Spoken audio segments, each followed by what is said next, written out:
Welcome to another episode of Jacob's Weekend Cooks. Today, we're going to be reviewing some steaks from H.E.B. And yes, he said another set of steaks from H.E.B. Well, today's the first time we're going to cook up some special steaks. And by special, I don't know if you can see the way that's shaped already. You probably already know what it is. Because today, we're going to be cooking up some tomahawks. And these aren't just some typical tomahawks. These are H.E.B's Prime 1 tomahawks. And hold on, let me get this packaging open.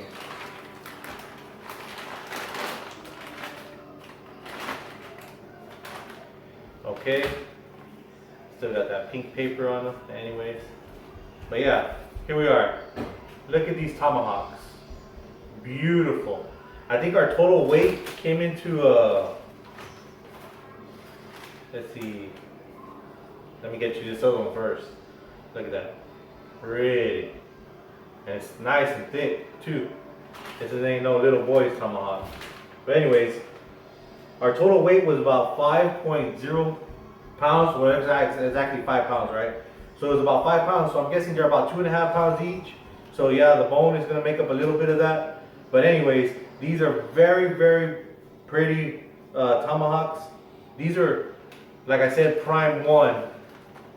And the local H.E.B that I have here, closest to my house, they only carry value select tomahawks, which I'm not sure if that's going to be select grade or choice grade. It just says value select. They don't have no branding on there or nothing, so I can't tell you what level it is. These, on the other hand, these are prime steaks, Prime 1 steaks, but essentially they're prime steaks. So the intramuscular fat, the marbling, is going to be above what you would get at the value select steak. The tenderness should be there too as well, because according to H.E.B, these are aged for 14 days. Is it wet aged, dry aged? I'm not sure, but it does introduce some more, I guess, allows the meat to tenderize on its own. Yeah, it tenderizes on its own slowly, right? Like dry aging, but I don't know. Anyways, so the beef flavor is going to be more pronounced, much better flavor. So anyways, I'm going to treat these like I treat all my other steaks. What we're going to use for seasoning is going to be the typical seasoning. It's going to be black pepper, some garlic, and some kosher salt. The same seasonings I use for every steak, and the same thing I'm going to do on every steak. I'm going to get these rinsed up, get all the little loose bits off, and then season them up. We'll put them in the fridge, let them sit, let the seasonings do their thing, get it absorbed into the meat, let the meat dry out on the exterior just a little bit more, and then we'll take them outside and grill them up. As for grilling, we're not going to do anything different, but we're going to do the same thing we always do, reverse sear the steaks. So nothing's going to be different about anything aside from the steaks being a better cut of meat. So without further ado, let me get that process started, and we'll come back here and get some little nice money shots of these steaks. Here's a close-up of the steaks, and look at these bad boys. Awesome. The ribeye cap has a lot of intramuscular fat, marbling, and look at it. The center, what is it? The ribeye. It's got a lot of intramuscular fat as well. So this is going to be a very delicious steak. And the fat cap on the exterior is not as big, so you don't got to worry about trimming off so much. So yeah, these are very pretty steaks. Here's the back side of them. Just beautiful. So yeah, like I said, right now I'm going to season them up, or actually rinse them off, get them seasoned up, and we'll just set them in the fridge. Typical Jacob style steak. So let me put the camera back up, and I'll get them seasoned up.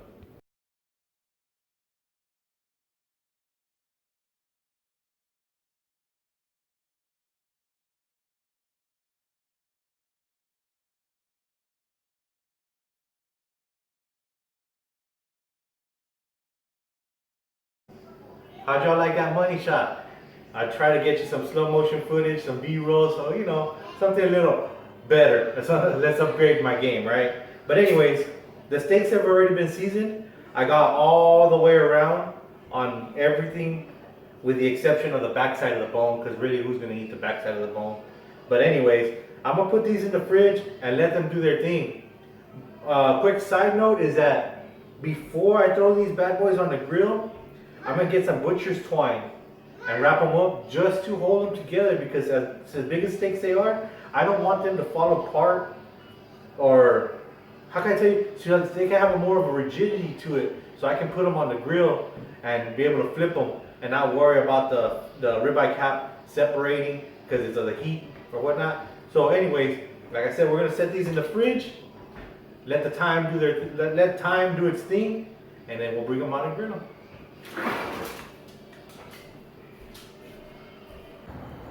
Got the steaks already out here. They were sitting on the counter for a few minutes. Our fire's been running for a little bit. I was prepping some food for the week. But anyways, now we're gonna put them in the pit. We're not doing nothing special other than we're gonna have a little bit of carbon in there that we use to get the fire started. But aside from that, it's gonna be the same that we always do, pecan wood. And we're gonna take these to probably about 115 degrees Fahrenheit. I might adjust that just because of the thickness of the steak. These are significantly thicker than the typical steaks we usually get. It's a tomahawk, of course. So we're gonna take them. I'll adjust it. I'll let you know what that temp is. But right now, we'll put them in and let the smoke do its thing.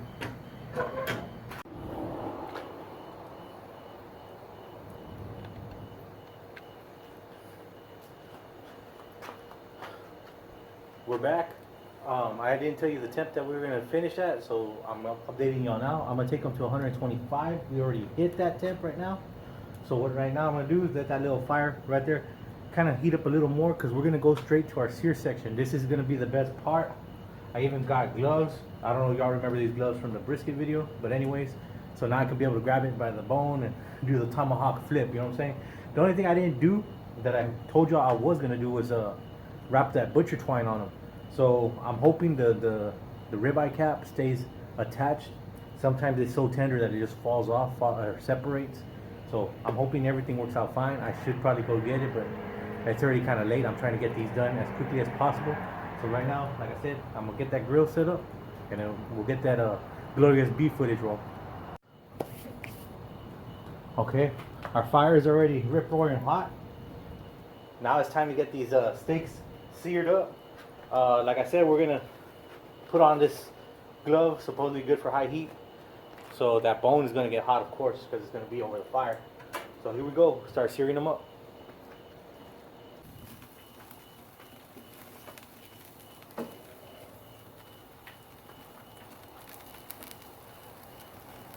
After that first flip, you can see the fat's bubbling on top, getting that nice char on the exterior.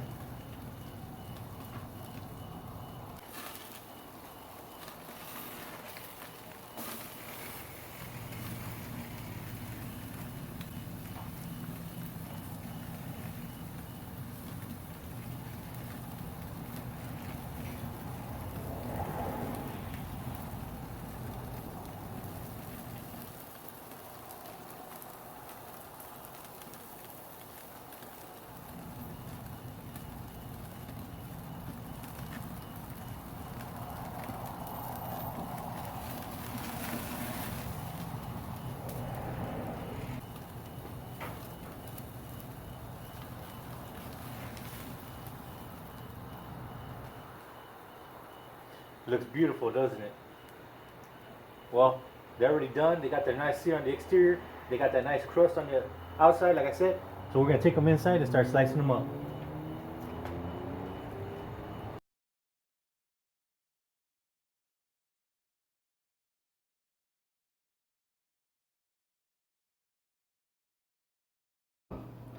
Now we're inside. The steaks have already come off the grill. They've been sitting for probably about 5-10 minutes. I gotta get everything back inside. Anyways, you can tell two different steaks, two different styles. I got this one extra crispy, but that's what I wanted. I probably crisped up the fat a little too much. I might got a little bit burnt fat on that one, but this one's for my wife. Gotta make it perfect, gotta make it for her. I hope I'm in frame. But anyways, yeah, I got the nice grill marks. It looks pretty.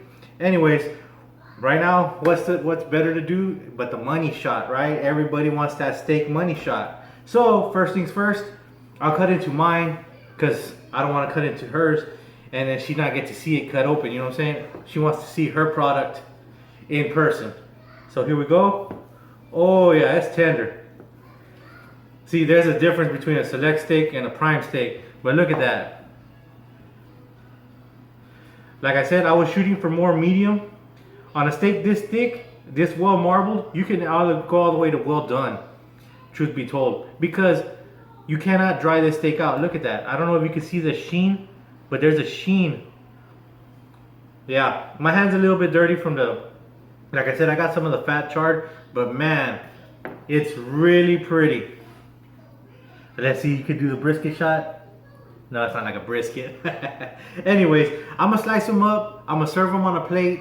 You know how I do my tomahawks? I always eat them as a taco. So I'm gonna get everything served up and plated out, and then I'll give you the review here in a little bit.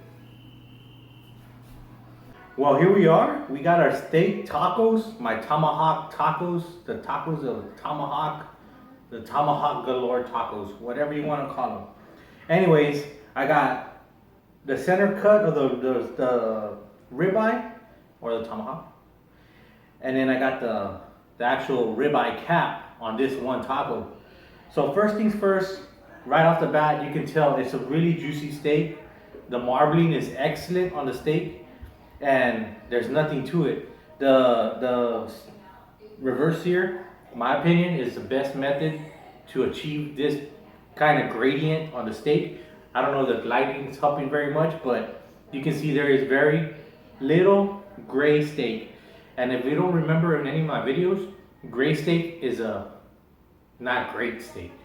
Gray steak is a bland steak. You want it to be either pink, red, or a little darker color, but as long as you got this nice crispy exterior from the Maillard reaction and the smoke ring, obviously, because we used a smoker to cook these. So without any further ado, without talking anymore too much, I'm gonna take a bite out of each taco, or not each, but actually just one of these and this one, and I'll give you my review of it. First things first is this is gonna be the center portion of the ribeye. I gotta make sure I take a small bite. It does have some fat on there, so that'll give it a little flavor.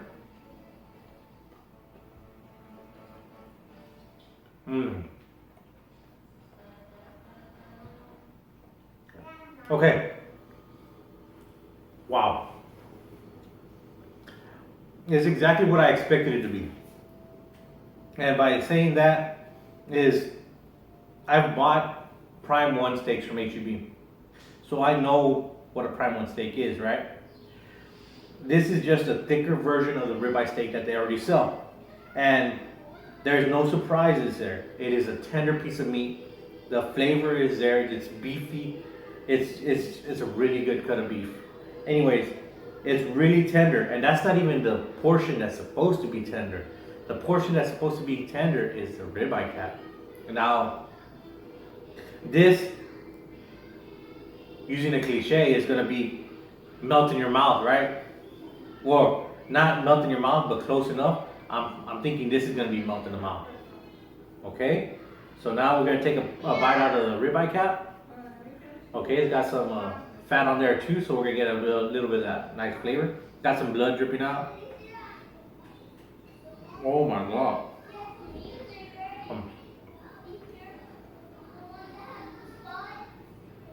Wow. That is okay. Like I said, I've had Prime 1 steaks, and it's like, it's hard to explain. It's really tender. I'm gonna take another bite. Okay.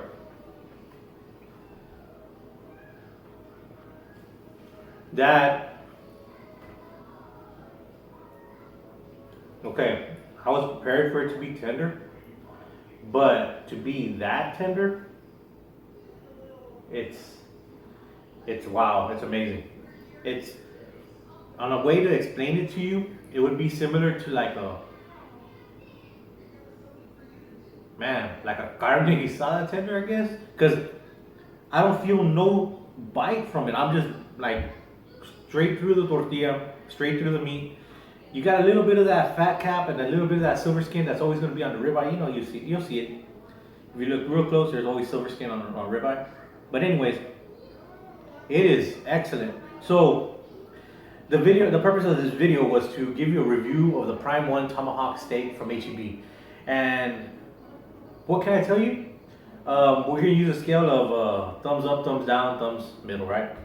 And I'm going to give this a thumbs up because, well, actually two. We're going to give it two because for the price, it's not that bad. This is $15.99 a pound. It's a 2.5 pound steak. So that's 30 plus another 7. So we'll say 37 bucks for a 2.5 pound ribeye, tomahawk. Excuse me. You can't beat that price. And yes, you can have the naysayer saying, "Oh, you're just paying for fat. You're paying for this. You're paying too much for fat." But fat is flavor.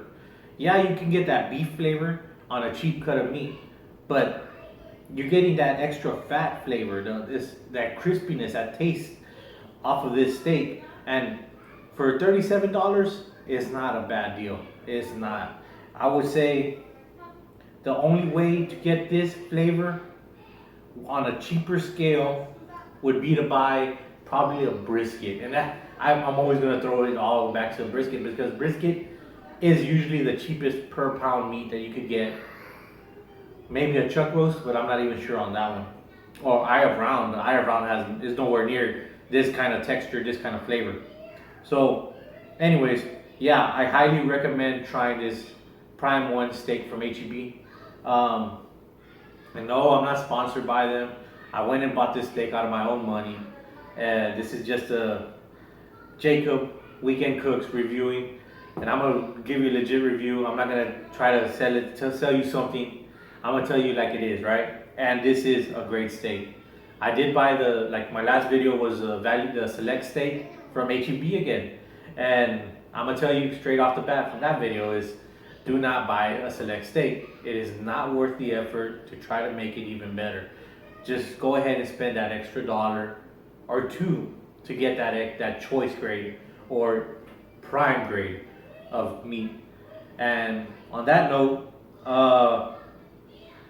if you haven't already done so, hit that subscribe button, hit that like button, and hit that share button. Hey, leave a comment down below saying, hey, maybe you want me to review something else. I got time. I got plenty of that. I don't got plenty of money, but I can try to do what I can do to do the reviews if you ask for them. And with that being said, I'm a grub because I'm really hungry. I've been cooking my meals for prepping for the following week because I'm going to work. Congratulations, right?